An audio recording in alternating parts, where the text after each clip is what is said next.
Few weapons command respect like an aircraft carrier. They are the largest surface warships ever built, symbols of the modern age of war. And yet, they have a secret. One of their most critical systems is not a modern invention, but a remnant from the ancient world. In fact, ancient military technology was more advanced and lethal than we think. Flamethrowers with the power to destroy cities. Chemical weapons sprayed directly into the mouths of attacking cavalry troops. Horses turned into living torpedoes. Prototype catapults, and all-terrain technology still used by today's special forces. By decoding ancient texts, building full-scale working prototypes, and using futuristic 3D holograms, the lost secrets of the ancient world are brought to light. Impossible Army Machines is our ancient discovery. That's got to be one of the most successful experiments I've ever done for ancient discoveries.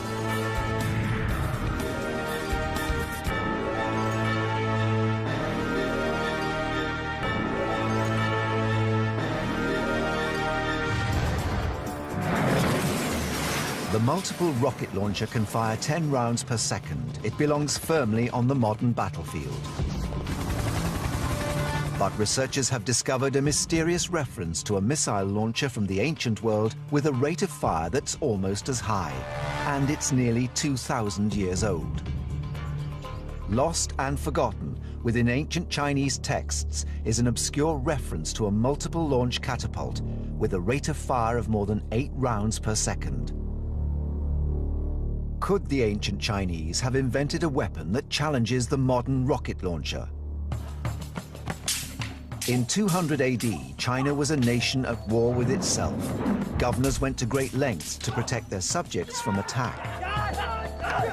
The Chinese had always been very good at building fortified cities, which is one reason why they had to devote such enormous resources to the problem of destroying or defeating these defences. Siege warfare in the ancient world involved wearing down the enemy. This trebuchet takes a full 20 minutes to reload. How could the ancients speed up the reloading process to increase the rate of fire? A text written in 232 AD by the inventor Ma Zhong describes a prototype for a catapult that had the highest rate of fire of any in the ancient world.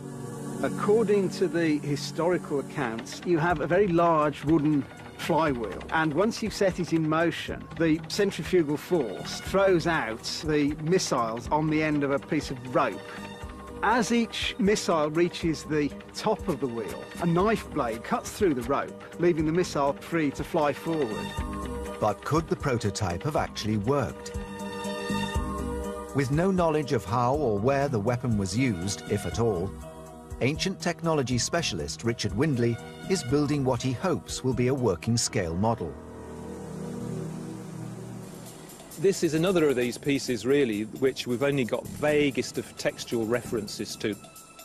Ma Zhong does not specify what missiles were to be used in the machine, but as rate of fire was its most important feature, archaeologists assume the missiles would have been relatively cheap to produce and made of simple stone, moving at great speeds at a very high rate of fire. The first test is with a single stone. On this model, because of the size, we've got to actually generate quite high speeds. The larger the wheel, the slower it would need to rotate. So if you had a 20 or 30-foot wheel, we'd probably only want maybe 1 revolution a second. Richard is intending to get the wheel up to 3 revolutions per second, which will project the balls at 130 kilometers per hour. The first shot is powerful, but the range is short, a mere 15 meters. 2 things there. We managed to get a fair speed up. The knife successfully actually cut through the rope, which was one of the things we were slightly concerned about. But it did look as though the point of cutting was too early. It looks as though it's actually hurling it into the ground. So it looks as though we've got to have a rethink on the actual position of the knife blade. Time to get out the toolbox. Richard needs to alter the angle of the blade so that it cuts the ropes earlier, thus releasing the balls into a higher and therefore longer trajectory. With the angle of the blade moved backwards, Richard arms the catapult to its full launch capability, 8 iron missiles of around 3 kilos each.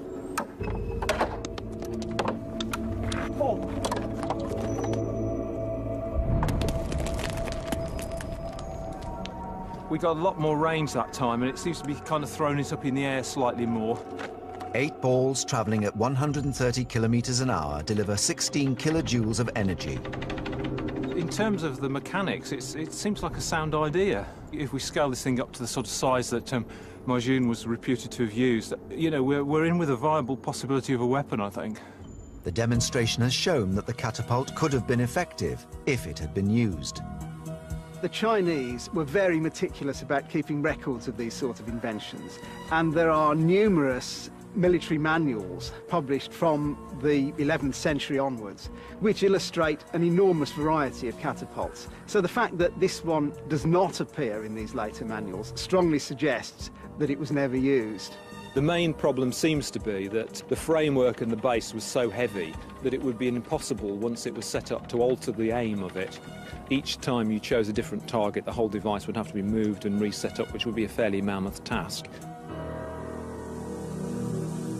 Occasionally, researchers come across documentary evidence of ancient weapons as good as any modern blueprint. One such has been recovered from ancient Greece. It describes an innovative machine that plays on man's most primeval fear.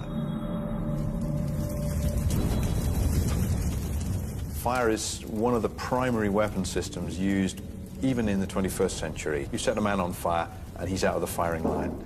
Once that man is burning, he's out of the line, and so are his mates, because they want to put him out before he starts to hurt. The earliest known machine to employ the deadly power of fire dates back over 2,000 years, and it was used not only against troops, but the fabric of an entire city.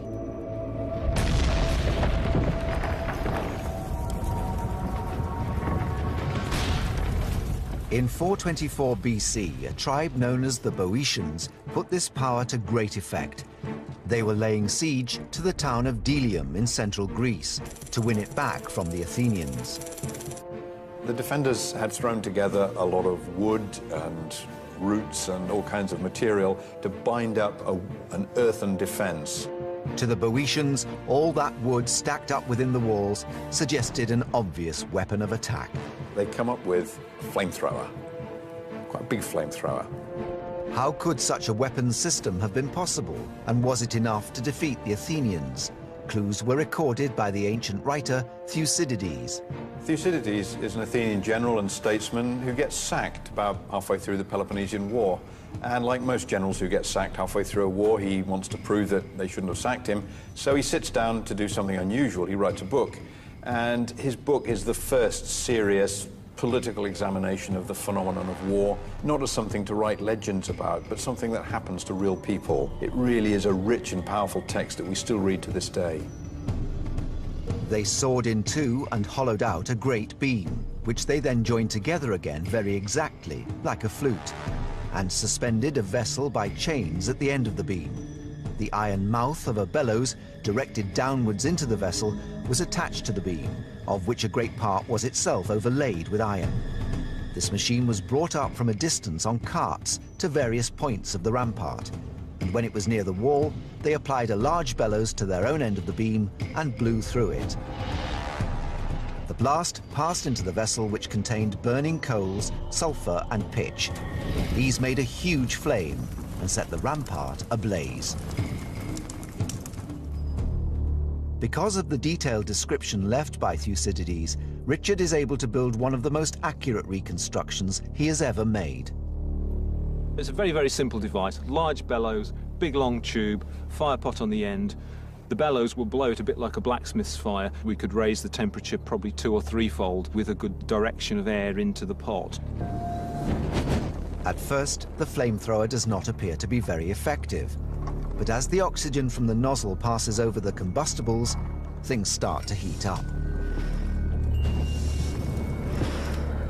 Eventually, Richard can produce a directional heat source capable of delivering fire right into the walls of a city. Once or twice, when we just got the angle correct, I think we were getting very, very intense heat. We were getting almost a white heat, which is really quite hot. White flame is only produced by temperatures over 1,000 degrees. If we think that this design was something like 2,500 years old, you know, this is quite impressive technology for the time. Wooden walls would have provided little comfort for the defending troops. According to Thucydides, the Boeotians used this weapon to set fire to Delium and chase away the Athenians. Only 200 or so Athenians were killed. The rest were allowed to escape. Using ultra-modern technology, the Boeotians managed to defeat mighty Athens, a true testament to the power of engineering. But despite this, Athens went on to become one of the most powerful cities in the ancient world, and is still the capital of Greece some 2,500 years later. From the soaring ambition of the repeating catapult to the ingenious application of a basic resource like fire, military engineering developed over millennia to produce terrifying and powerful technologies. But these innovations were just the beginning. The modern aircraft carrier can't do its job without an essential piece of hardware that is 2,000 years old. In a message fragment from ancient Egypt, a deadly long-range weapon is described that relied only on the power of air.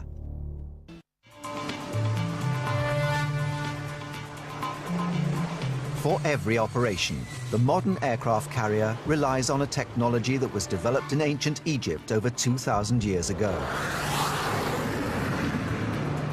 Ancient machines expert Richard Windley is researching an ancient text to discover the origins of this simple but powerful technology. In the ancient world, the catapult was the technological front-runner in the arms race. It had the ability to store and release far more energy than a single man could possibly unleash. The stored energy is known as potential energy. Nearly all throwing devices use the same operating principle. They convert potential energy into kinetic energy. And the potential energy is either stored in some form of elastic, be it twisted rope, or elastic bands in the form of a handheld catapult. A trebuchet stores the energy in gravity by having the weights held up high. And all that happens is that you then release the potential energy and convert that into the kinetic energy that's in the missile. The standard catapult in the ancient world was the torsion catapult. Torsion catapult works by twisting up fibers which can retain energy while cocking the mechanism so that the arms of the catapult are actually linked up to the torsion, and the trigger then releases all of that energy by unwinding whatever you've wound up. The materials used were animal sinew, hemp, and stretched leather. Using only organic fibers, a common torsion-heavy catapult in the Roman army could unleash 2.5 megajoules of potential energy, enough power to shoot a 130-kilo missile for over half a kilometer. But in 280 BC, in the Egyptian city of Alexandria, a new world-changing technology science was in its infancy.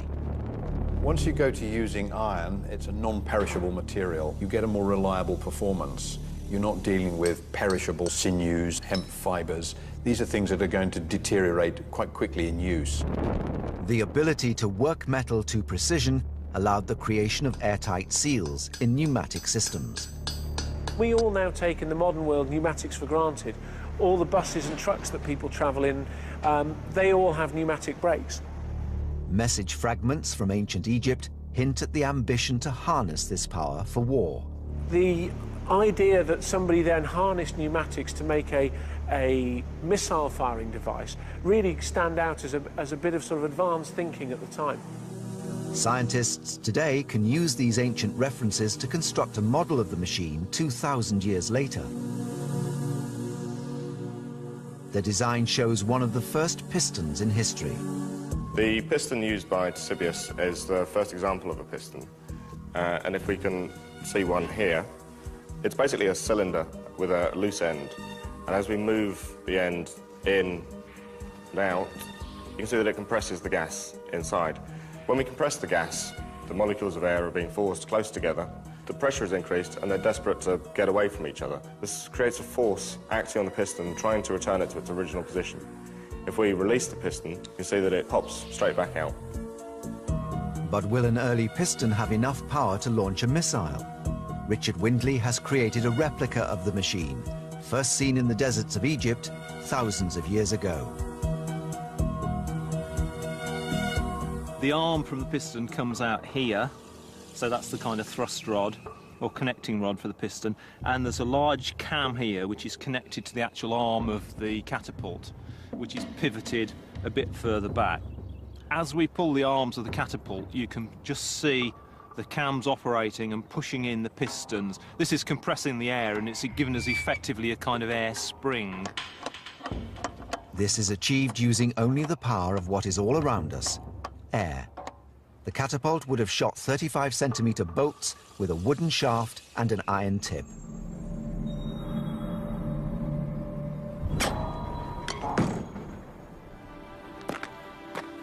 Fantastic, we actually hit the target first time. I was somewhat surprised, in fact, that we got the kind of range that we did. We were getting 40 or 50 yards range with this, and the arrows are flying very, very straight. The actual height or trajectory is a slightly more complex issue, but it would be quite easy to get used to one of these things and probably hit a target of 1 metre square at 60, 70 yards. But if it was such a success, why did piston catapult technology disappear from the history books for so many hundreds of years?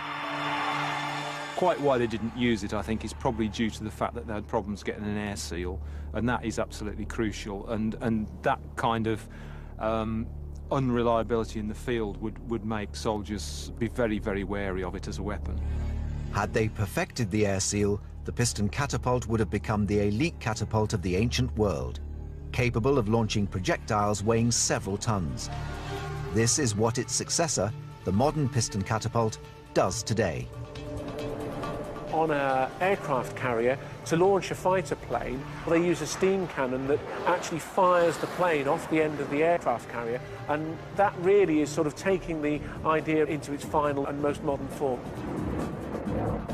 It gives us the capability to accelerate aircraft weighing 55,000 pounds from 0 to 165 knots over a 300-foot distance in less than 2.5 seconds. The principles explored by Ctesibius save military lives every day. This is the front of the catapult. It's called the battery position. This is where the aircraft gets secured to the shuttle, which is attached to the rest of the catapult. Within the launching engine are power cylinders that run the full length of the catapult. Within the cylinders are pistons that are linked to the shuttle, which are next to the aircraft. When you're ready to fire the catapult, it's a programmed opening of the launch valve, which admits steam into the cylinders, pushes the pistons forward. When it gets to the end of the power stroke, the aircraft is permitted to continue flying.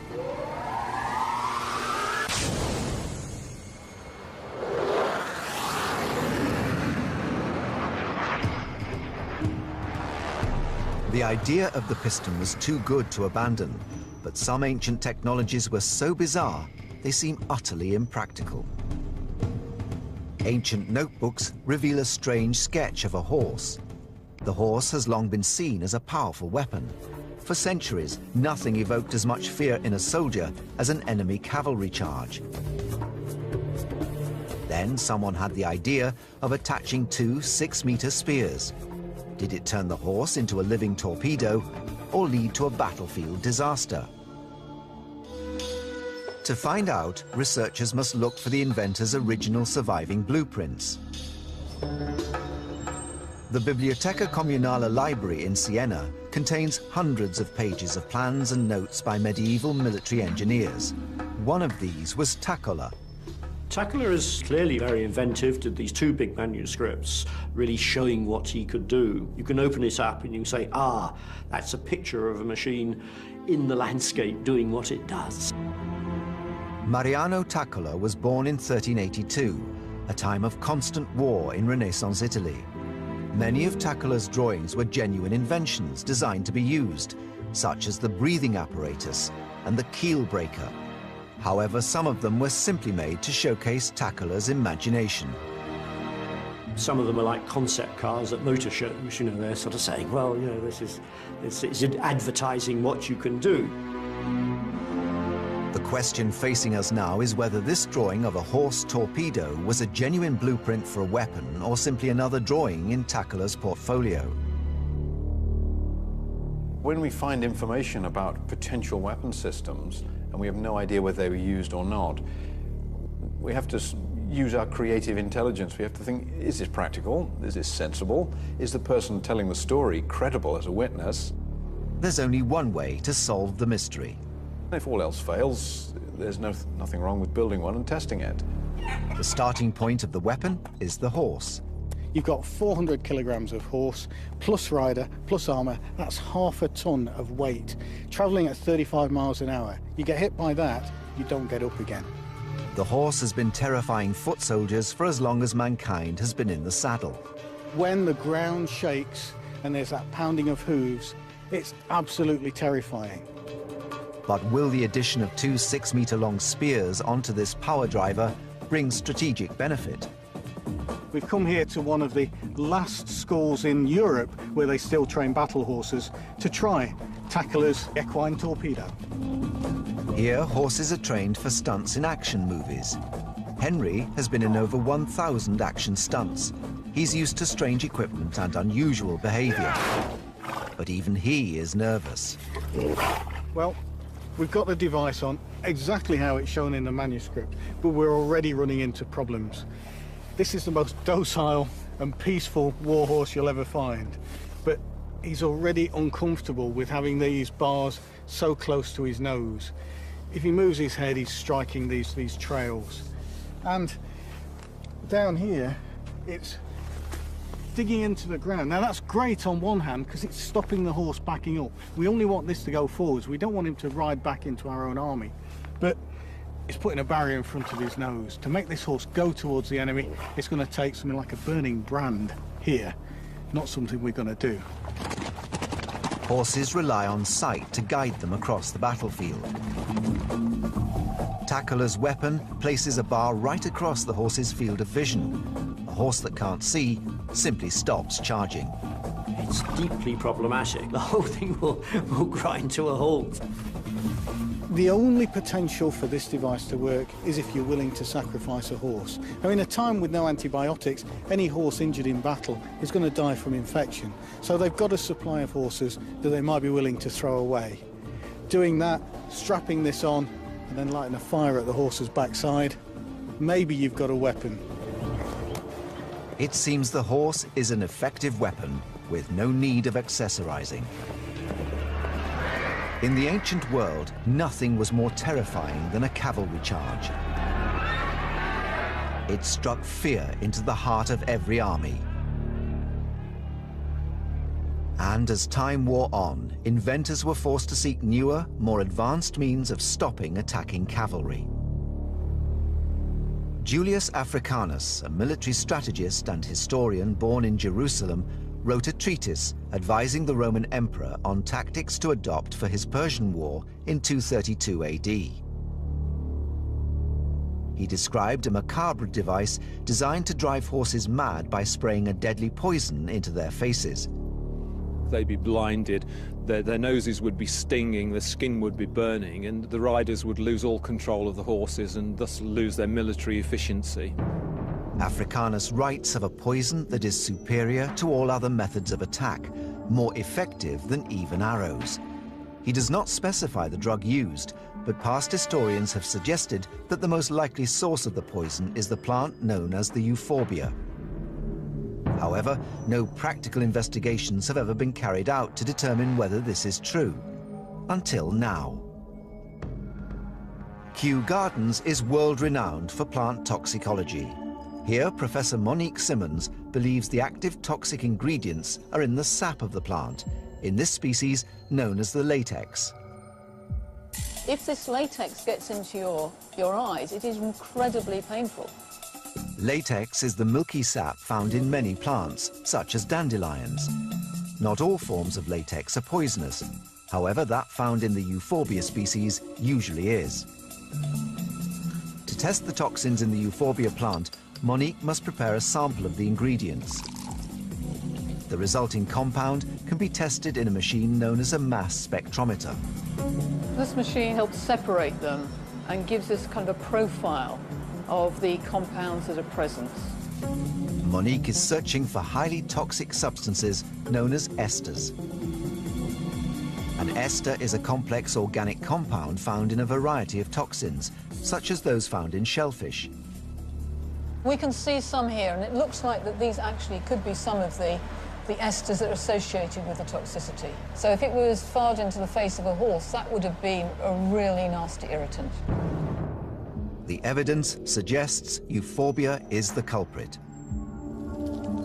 Now Richard Windley is looking into how this horrible agent was delivered to the horses. We think that one of the methods they may have used was to use a device which was probably commonly known, which was a kind of siphon pump. Richard wants to investigate whether the siphon can direct the poison at the horse and, most importantly, away from himself. From Africanus's text, we know that this gun was deployed by men placed within the front line. Once the enemy had reached them, they sprayed the poison into the noses of the horses. The animals would go mad and throw off their riders, who, encumbered by their heavy armor, made easy targets. Well, that was a really interesting experiment. We know how toxic this sap is from sort of laboratory experiments, and now I think we've proved that we've got a delivery system that will project this stuff at least, what, 20 to 30 feet. The difficult thing is, and it's always the case with poison weapons, if there's a sudden change in wind direction, you can cause absolute mayhem amongst your own side. So that's obviously something that will have to be taken into account. In the right hands and with favourable winds, the horse poisoning gun could have sprayed its deadly contents into the ranks of ancient cavalrymen.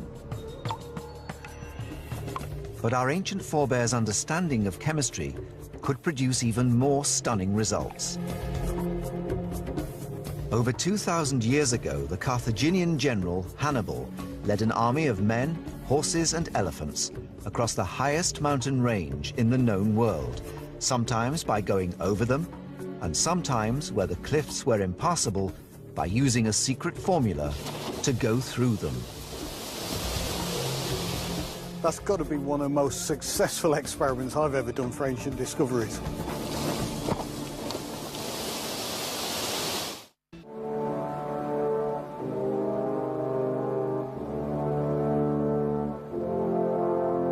Over 2,000 years ago, an invasion force of thousands of men and animals successfully crossed these impressive mountains.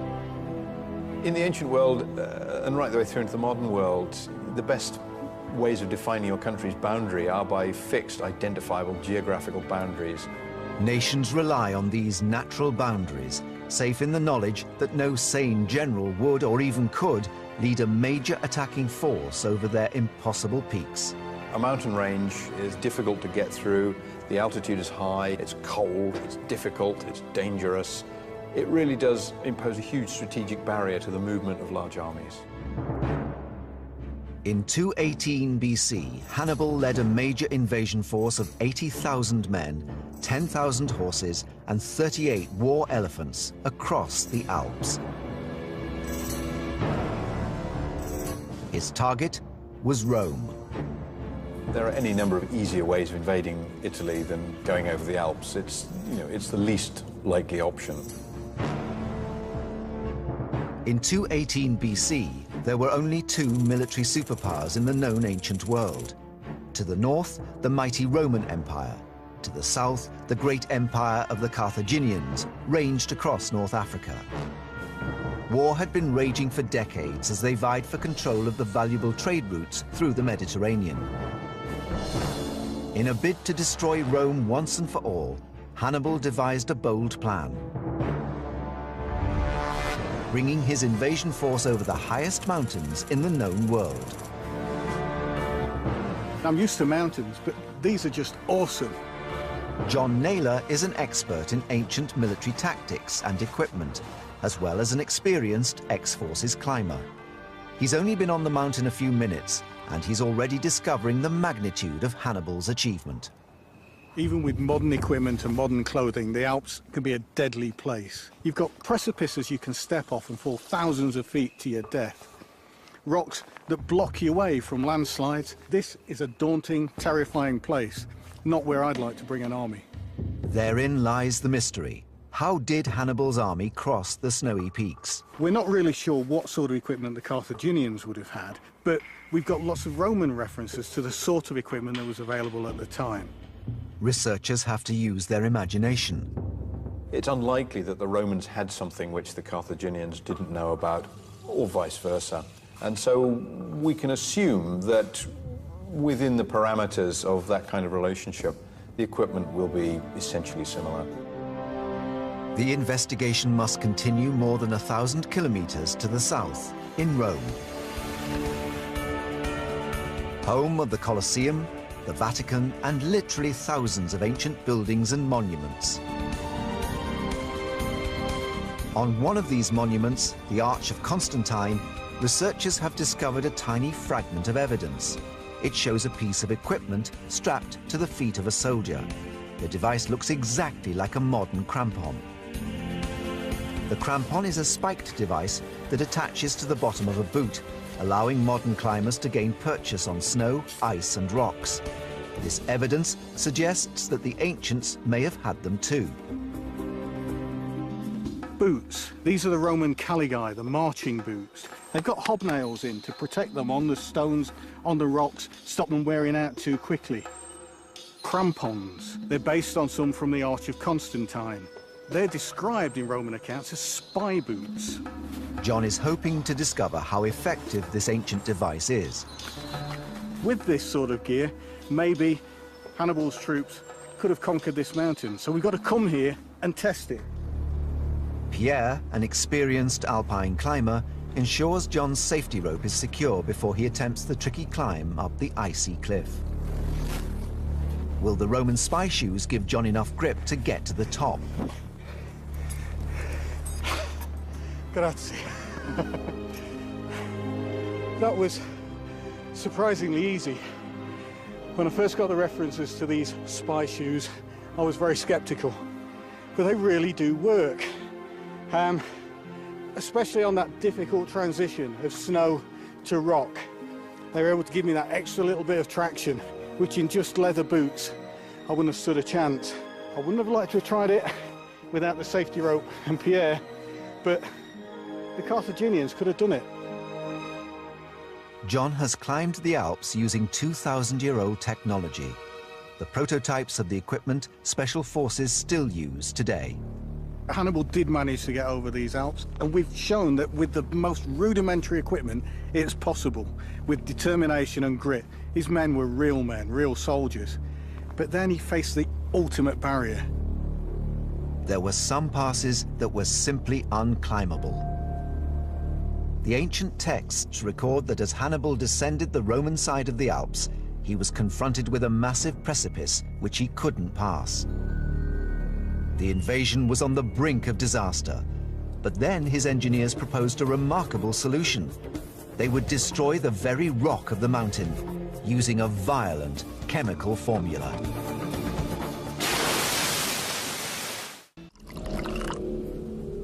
The high-tech chemical labs of the 21st century produce compounds so complicated it would take this entire hour to list the ingredients of just one of them. But there is evidence from the Roman writer Livy that ancient armies had a much better understanding of the power of chemistry than we might expect, and they applied this on a huge scale, for example, on whole mountainsides. In 232 BC, the Carthaginian general Hannibal successfully led an invasion force over these huge mountains using equipment still used by climbers today. But then he got stuck. Hannibal finds that his way down off the mountain is obstructed by a huge block of stone. How can he get through this? He can't go around it and he can't go back. His army's going to starve to death. Modern historians believe the blocked route to have been either the Clapier Pass or the Traversette Pass, both standing at around 2,400 meters. Livy tells us that a recent landslide had converted an already awkward spot into a perpendicular drop of nearly 90 meters, a limestone rock face that was completely impassable. Hannibal's first thought was to turn back, but according to Livy, the path behind them had turned to an ice sheet that the army's animals couldn't cross. Hannibal had to press on. Today, engineers use dynamite to blast pathways and mega machines to smash their way through obstacles. Hannibal used heat and ingenuity.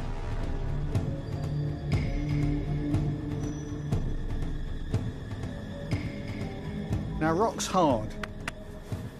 If you heat it, it expands. If you cool it rapidly, it contracts. And that expansion and dramatic contraction causes it to shatter and break.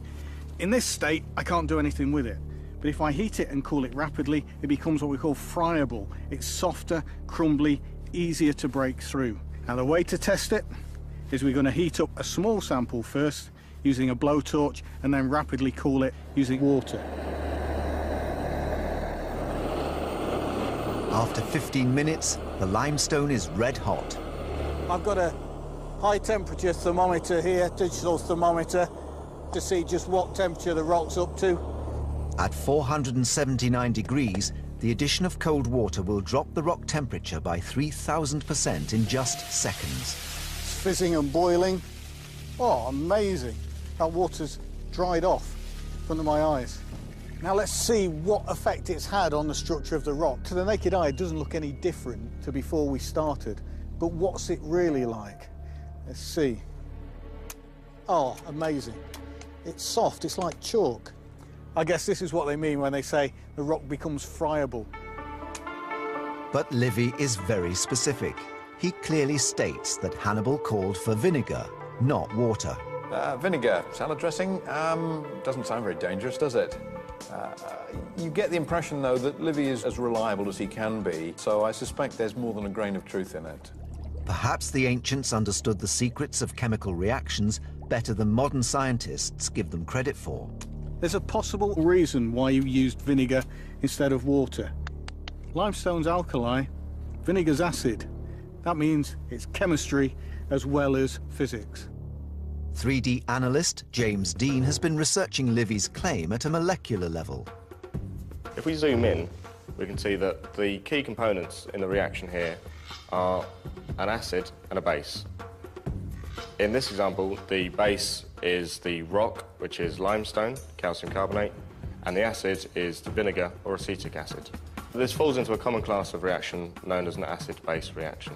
If we can push the two together to start the reaction off, we can see that straight away the acid has released hydrogen ions, which are combining with the oxygen and hydrogen from the base to form H2O, or water. The remaining components combine together to form a salt, which we can see here.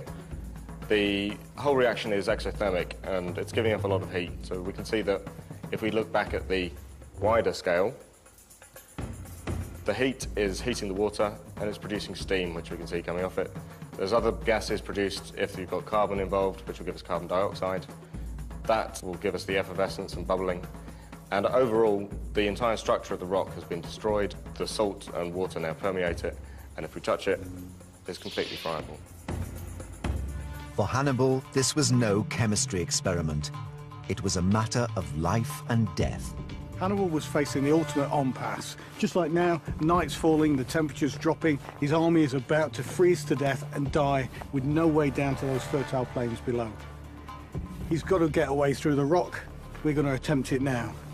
Big fire on here, heat the rock up with this fire, and then we'll try the vinegar and see whether we can make this rock friable enough to bash our way through and get down onto the plains.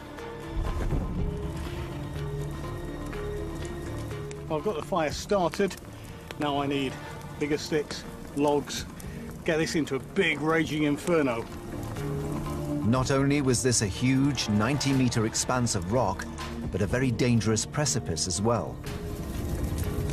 The fire would have been enormous, the progress painstaking, as Hannibal's men slowly worked their way down the rock face, creating a path for the animals. The temperature of the rock is now 1,200 degrees, but is this high enough to accelerate the acid-base reaction? That is really hot. It's taking all the fur off my face. But I need to be able to get close enough to get the vinegar on. The size of the obstacle would probably have needed 75,000 litres of vinegar. But where would this vast amount come from? Hannibal's troops would each have had a daily sour wine ration of around 1/4 litre. The huge army would still have had almost 80,000 litres of wine vinegar with them. Oh boy, look at that boiling up there. It smells disgusting. I can see the rock cracking in front of my eyes. It's boiling and steaming in here. The acid of the vinegar is burning the back of my throat.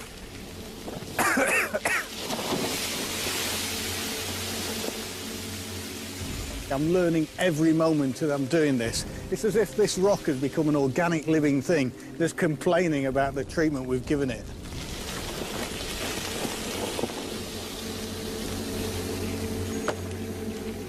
Oh, I love the way that breaks. It's not a boulder anymore, is it? It's just a loose conglomeration of pebbles. Like John, Hannibal's men used picks to smash through the limestone, enabling them to open up a zigzag track that minimized the gradient, thus allowing the pack animals and elephants to descend. After 4 days of hard work and near starvation, Hannibal had blasted his way through the Alps. That's got to be one of the most successful experiments I've ever done for ancient discoveries. Mountains you think of as the immovable object. Hannibal did it with some sticks, some salad dressing, some hard work and ingenuity. Absolutely staggering. Hannibal ploughed down through Italy towards Rome and inflicted the severest losses the Roman army ever suffered in its entire history. But although coming over the Alps gave him the element of surprise, it ultimately led to the Carthaginians' downfall. It's ironic that Hannibal used the best technology available to him to do the insurmountable task of getting an army over these mountains. But in that, he didn't have the capability to bring his heavy equipment with him. When it came to taking the towns through fortifications without siege machines, which he couldn't bring over these mountains, he was on a hopeless task. Technology allowed him to get there, but then the door was slammed in his face. Machines such as the carbon flamethrower, the catapults and other siege engines were too important to have been left behind, and Hannibal's campaign failed. He doesn't attack cities, he doesn't capture places. Rome is there and he doesn't attack it. Whether learning from failure or through spectacular successes, the engineers of the ancient world were no different from those of today. Ancient engineers faced exactly the same problems as we face today. You're wanting to go faster and carry more, but use less natural resources in terms of making it, and then want it to perform for a long time once it's constructed. Some inventions turned the tide of great battles and shaped history. Others pushed the envelope of invention too far, and whilst they continue to amaze, were ineffective in battle. As the mysteries of ancient engineering continue to be revealed, the modern world asks how much of what we take for granted derives from the ingenuity of the ancients and their impossible army machines.